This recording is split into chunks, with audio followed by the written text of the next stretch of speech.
Selamat pagi sahabat-sahabat yang terkasih, apa kabar? Semoga hari ini penuh dengan damai dan sukacita. Kita diberi kesempatan baru oleh Tuhan untuk bersama-sama merenung dan mendengarkan firman-Nya. Pada kesempatan kali ini, mari kita buka hati dan pikiran kita, serta siapkan diri untuk menerima pesan yang Tuhan ingin sampaikan kepada kita.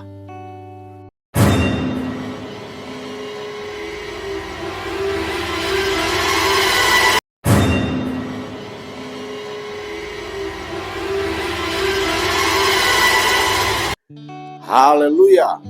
Selamat pagi Bapak Ibu Saudara yang dikasihi Tuhan Yesus Kristus. Kembali kita berjumpa dalam program Pagi Bersama Tuhan.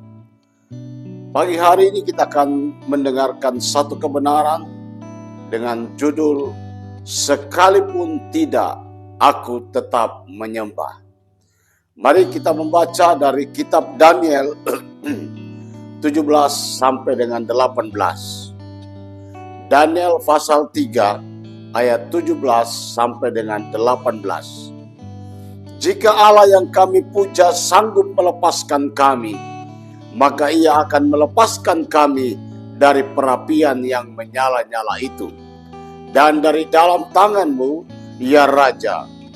Tetapi seandainya tidak, hendaklah Tuanku mengetahui, ya Raja, bahwa kami tidak akan memuja dewa Tuanku dan tidak akan menyembah patung emas yang Tuhan dirikan itu. Saudara yang dikasihi Tuhan, sebelum kita lebih jauh, mari kita berdoa. Mengucap syukur buat hari yang baru yang Tuhan berikan, dan saat ini kami mau mendengarkan dan merenungkan firman-Mu. Sucikan, kuduskan, dan layakkan kami dalam nama Yesus. Haleluya. Amin. Saudara yang dikasihi Tuhan Yesus Kristus, hari ini kembali kita bersama dalam program Pagi Bersama Tuhan. Sebuah waktu di mana kita menenangkan hati, membuka firman, dan membiarkan Tuhan berbicara secara pribadi kepada jiwa kita. Ada kalimat yang sangat kuat dari kitab Daniel pasal 3 ayat 17 dan 18. 3 pemuda Ibrani berkata kepada Raja Babel Nebukadnezar, "Sekalipun tidak, kami tetap tidak akan menyembah patung emas itu." Saudara, kalimat ini sederhana, tetapi syarat dengan makna iman yang luar biasa. Kalimat ini adalah puncak dari keyakinan, bukti cinta tanpa syarat kepada Tuhan, dan simbol keberanian di tengah tekanan dunia. Hari ini kita akan menyelami makna kalimat itu dan membiarkan firman ini mengubah cara kita percaya dan cara kita menyembah Tuhan. Saudara, mari kita lihat latar belakang dari kisah ini. Kisah ini terjadi saat di masa pembuangan bangsa Israel di Babel. Raja Nebukadnezar mendirikan sebuah patung emas besar dan memerintahkan semua orang untuk sujud menyembah setiap kali musik dibunyikan. Siapa yang tidak mau sujud akan dilempar ke dalam perapian yang menyala-nyala. Saudaraku, 3 pemuda Ibrani, Sadrak, Mesak, dan Abednego menolak untuk menyembah. Mereka tahu resikonya. Mereka tahu harga yang harus dibayar. Namun mereka tetap berdiri. Bagi mereka, iman tidak bisa ditawar dengan ancaman.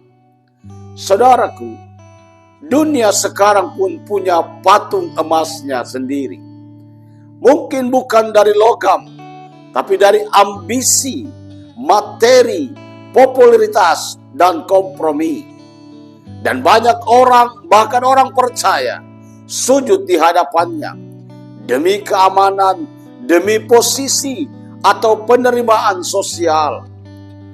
Tetapi hari ini Tuhan sedang mencari orang-orang seperti 3 pemuda ini. Orang yang berani berkata, aku tidak akan sujud kepada dunia ini, sekalipun aku harus masuk ke dalam api. Saudara, mari kita lihat lebih jauh. Poin yang pertama, iman yang tidak bergantung pada keadaan. Saudara, perhatikan apa kata ketiga pemuda itu.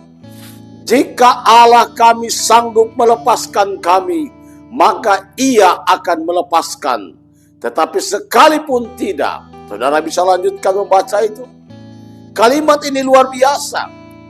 Mereka percaya bahwa Tuhan sanggup menyelamatkan mereka.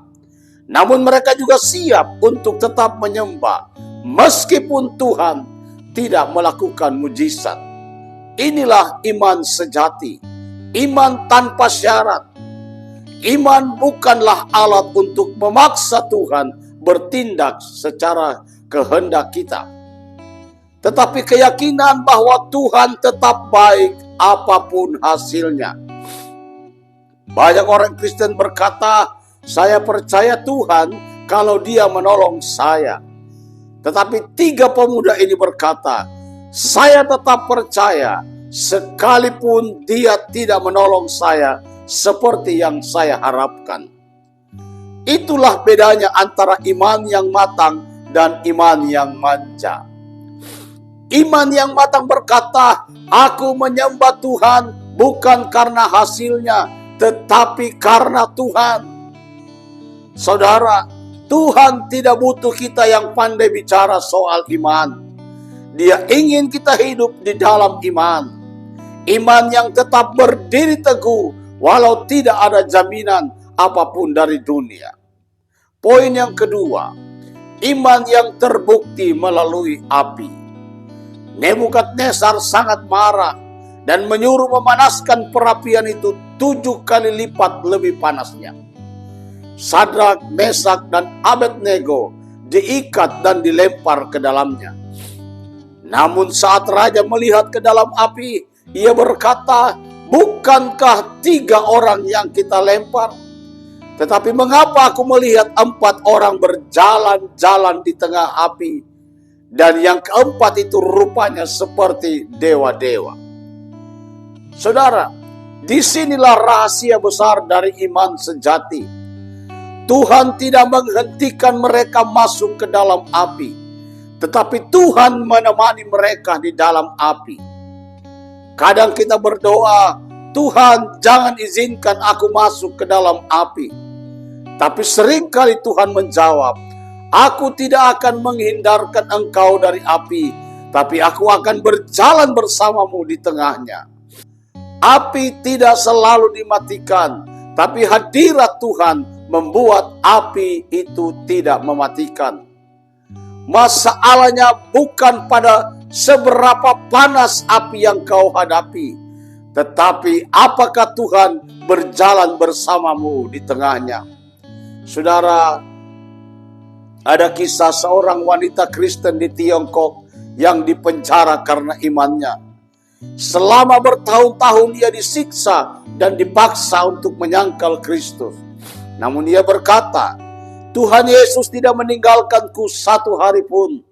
Aku tidak tahu bagaimana aku bisa kuat, tapi setiap pagi aku merasa tangannya memegang tanganku. Ketika ia keluar dari penjara, wajahnya penuh damai, bukan kepahitan. Dia berkata, api tidak membuatku hancur, tapi membuatku mengenal Tuhan lebih dalam. Saudara, perapian itu bukan akhir. Itu adalah tempat di mana kita mengenal Tuhan secara pribadi. Yang ketiga, iman yang menginspirasi dunia. Setelah mereka keluar dari perapian, Alkitab mencatat bahwa tidak ada bau gosong di tubuh mereka. Rambut mereka tidak terbakar, pakaian mereka tidak rusak. Dan Nebukadnezar berkata, terpujilah Allah Sadrak, Mesak, dan Abednego. Saudara, lihatlah, orang kafir pun akhirnya memuliakan Tuhan karena iman mereka yang teguh. Iman yang kuat bukan hanya menyelamatkan diri sendiri, tetapi juga menjadi kesaksian bagi dunia. Dunia tidak akan percaya karena khotbah kita panjang, tetapi karena mereka melihat hidup kita tidak tergoyahkan oleh api. Saudara, mungkin Tuhan sedang membiarkan engkau melewati ujian agar orang lain melihat Yesus melalui hidupmu. Karena ketika dunia melihat seseorang tetap menyembah Tuhan dalam penderitaan, mereka tahu ada sesuatu yang nyata di dalam dirinya. Yang keempat, sekalipun tidak, aku tetap menyembah. Mari kita kembali ke kalimat ini, sekalipun tidak. Saudara, kata tidak di sini adalah kata yang sulit diterima oleh iman yang lemah. Kita suka kata ya, berkat, mujizat, jawaban doa. Tapi kata tidak itu ujian sejati dari cinta kita kepada Tuhan. Apakah kita masih menyembah Tuhan ketika doa belum dijawab? Apakah kita masih setia melayani Tuhan ketika mujizat belum datang? Apakah kita masih berkata Tuhan baik saat hidup kita tidak berjalan baik? Sadrak, Mesak, dan Abednego mengajarkan kepada kita, iman sejati tidak butuh bukti. Iman sejati hanya butuh Tuhan itu sendiri. Mereka tidak menunggu mujizat untuk menyembah. Mereka menyembah lalu mujizat terjadi. Mungkin saat ini saudara sedang dalam perapian saudara sendiri. Api sakit penyakit yang tidak kunjung sembuh. Api masalah keluarga. Api keuangan yang menekan. Atau api pelayanan yang sepi buah. Saudara, jangan menyerah. Jangan berhenti menyembah hanya karena keadaan tidak berubah. Tuhan sedang berjalan bersamamu di tengah api itu. Dan satu saat nanti engkau akan keluar. Bukan dengan luka, tapi dengan kesaksian. Sungguh Allah itu luar biasa. Saudara, mari tetap bertahan dengan iman yang luar biasa. Tetap mempertahankan iman yang luar biasa. Dan tetap menyembah Tuhan walaupun keadaan tidak baik-baik saja. Mari kita berdoa. Hari ini kami belajar dari iman Sadrak, Mesak, dan Abednego. Bapa di surga, ajari kami menyembah-Mu bukan karena hasil, tapi karena Engkau layak disembah. Ajari kami berkata sekalipun tidak, aku tetap menyembah-Mu.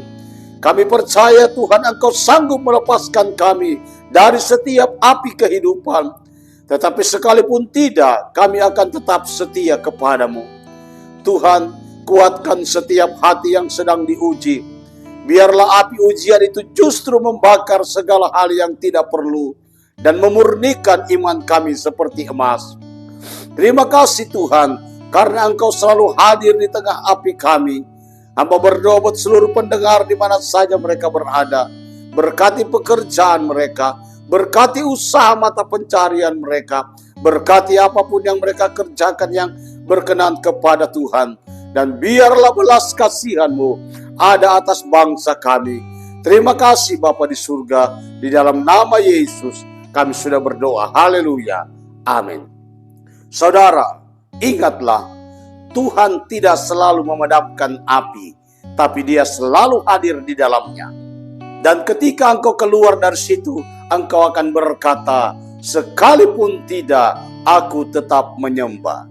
Sampai jumpa dalam episode berikutnya dari Pagi Bersama Tuhan. Tetap menyala, tetaplah percaya, dan tetaplah menyembah Dia yang setia selamanya. Tuhan Yesus memberkati. Amin.